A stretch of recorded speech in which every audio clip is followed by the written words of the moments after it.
Hi everyone, welcome to my channel Tikshita recipes. ఈరోజు నేను మీకు పాలతో మిల్క్ పౌడర్ ఎలా చేసుకోవాలనేది చూపిపోతున్నానండి. ఫస్ట్ ఇట్లా పెనం పెట్టేసుకునేసి పెద్దది 1 లీటర్ ఆఫ్ మిల్క్ అండి. చూడండి, ఇది 1 లీటర్ ఆఫ్ మిల్క్ అనేది నేను దీంట్లోకి యాడ్ చేసుకుంటున్నాను. హై ఫ్లేమ్ పెట్టేసుకొని బాగా బాయిల్ చేసేసుకోవాలండి మిల్క్ అనేది. ఫస్ట్ మనకి ఇలా పాలు అనేది బాగా బాయిల్ అయిపోయాయండి. సో ఇప్పుడు మనము మీడియం టు లో ఫ్లేమ్ పెట్టుకుంటూ లేదా హై టు మీడియం ఫ్లేమ్ పెట్టుకుంటూ మనం బాగా మిక్స్ చేసుకుంటూ అడుగు అంటుకోకుండా మిక్స్ చేసుకుంటూ ఉండాలండి. పాలు అనేది బాగా మనకి తగ్గిపోవాలి, మిల్క్ అనేది పూర్తిగా. చూడండి, ఇప్పుడు మనకి పాలు అనేది తగ్గిపోయినాయి బాగా. ఇంకా కూడా బాగా మనకి మరగాలండి పాలు అనేది. ఇంకా బాగా ఉడికిపోయేసి ఇంకా కొద్దిగా తగ్గిపోవాలి. చూడండి ఎలా తగ్గిపోయినాయో పాలు అనేది. బాగా తగ్గిపోయినాయి, ఇంకా తగ్గిపోసి కొద్దిగా మనకి పాలు ఇంకా గట్టిపడాలండి. ఇంకా గట్టిపడేంత వరకు మనం ఇలానే మిక్స్ చేసుకుంటూ ఉండాలి. చూడండి మనకి ఏ కన్సిస్టెన్సీకి వస్తుందో, మొత్తం దగ్గర పడిపోతుంది. చూడండి థిక్గా అనేది ఫామ్ అయింది. ఇలాగే ఇంకా కొద్దిసేపు అండి, ఒక 5-10 మినిట్స్ ఇంకా మనం కొద్దిగా అడుగంటకుండా మిక్స్ చేసేసుకుంటూ ఉన్నామంటే మనకి రెడీ అయిపోతుందండి. మరీ గట్టిగా అనేది చేసుకోకూడదండి, కొద్దిగా పల్చగా ఉన్నప్పుడే మనం స్టవ్ ఆఫ్ చేసేసుకోవాలి. చూడండి కొద్దిగా ఇంకా ఇందాక చూపించిన దానికన్నా ఇంకా కొద్దిగా థిక్ అయిపోయింది కదా. అడుగంటకుండా బాగా మనం దగ్గర ఉండి మిక్స్ చేసుకుంటూ ఉన్నామంటే మనకి ఈ కన్సిస్టెన్సీ అనేది వస్తుందని నేను స్టవ్ ఆఫ్ చేసేసుకున్నాను. నాకు పాలు 1 లీటర్ పాలు బాగా మరిగి స్టార్టింగ్ నుంచి ఇప్పటికి ఈ కన్సిస్టెన్సీకి వచ్చేదానికి టైం నాకు 50 to 55 మినిట్స్ అండి. దగ్గర 1 అవర్ పట్టింది. ఇలా మనం ఒక ప్లేట్ తీసేసుకోవాలండి. నీట్గా తుడుచుకొని ఉన్న ప్లేట్ తీసేసుకోవాలి. అండ్ ఈ కన్సిస్టెన్సీ ఉంది కదా, ఇదంతా మనము ఇలా తీసేసుకొని ప్లేట్లో మనం వేసేసుకోవాలండి. మొత్తం వేసుకొని మొత్తం బాగా స్ప్రెడ్ చేసుకోవాలి. అంతా వేసి చూపిస్తాను. ఇలాగ మనం అంతా దీంట్లో వేసేసుకున్నాం కదండి. ఇదంతా బాగా పల్సగా మనం ప్లేట్లో అనేది చేసుకోవాలి. ఇలాగా మొత్తం స్ప్రెడ్ చేసేసుకున్నానండి. 1 ప్లేట్లో సరిపోతుంది అనుకున్నాను, సరిపోలేదు. కాబట్టి నేను ఇంకో ప్లేట్లో కూడా ఇట్లా ఫుల్ ప్లేట్ ఒక ప్లేట్లో తీసుకొని ఇంకో ప్లేట్లో కూడా ఇట్లా 2 ప్లేట్స్లో ఇట్లాగా పెట్టేసుకున్నానండి. నీట్గా స్ప్రెడ్ చేసేసుకున్నాను. చూడండి ఇట్లా పల్సగా అనేది మనము స్ప్రెడ్ చేసేసుకోవాలి. చూడండి మొత్తం పల్సగా అనేది ఇట్లా స్ప్రెడ్ చేసేసుకోవాలి.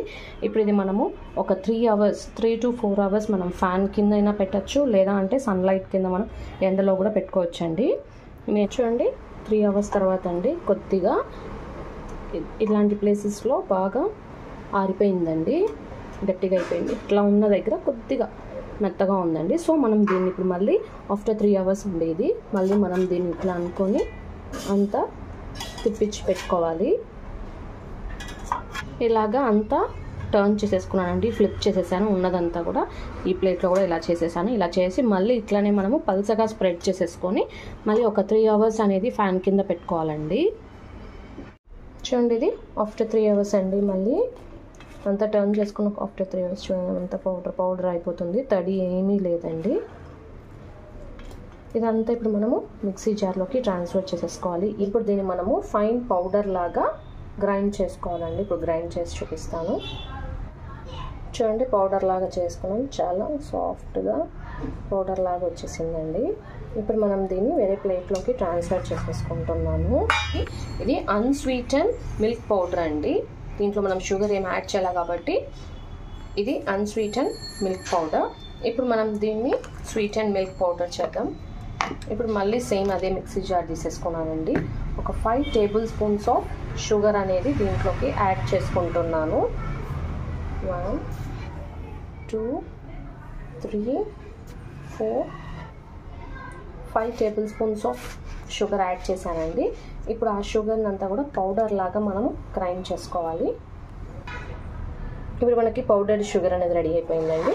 సో ఈ మిల్క్ పౌడర్లో ఇది కూడా మనం ఈ షుగర్ అనేది కూడా దీంట్లోకి యాడ్ చేసేయాలండి. యాడ్ చేసేసి బాగా మిక్స్ చేసేసుకోవాలి. ఒకసారి గ్రైండ్ చేసుకోవాలి. ఇప్పుడు మళ్ళీ గ్రైండ్ చేసేసుకున్నానండి. షుగర్ అండ్ మిల్క్ పౌడర్ రెండు గ్రైండ్ చేసుకొని ప్లేట్లోకి ట్రాన్స్ఫర్ చేసేసుకున్నాను. ఇప్పుడు స్వీట్ ఉన్న షుగర్ పౌడర్ అనేది రెడీ అయిపోయిందండి. టేస్ట్ చేశాను, చాలా బాగుంది.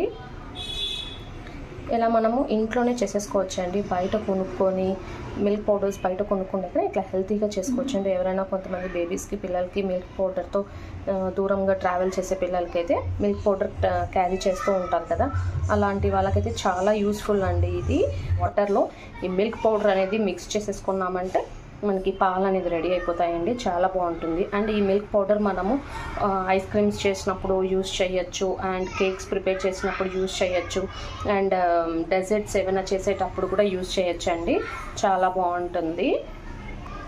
ఇలా కనుక ఎవరు ట్రై చేయకుండా ఉంటే కనుక ట్రై చేసి చూడండి, చాలా బాగుంటుంది. అండ్ మీకు ఈ వీడియో నచ్చినట్లయితే లైక్ చేయండి, షేర్ చేయండి, సబ్స్క్రైబ్ చేయండి. Thanks for watching my video.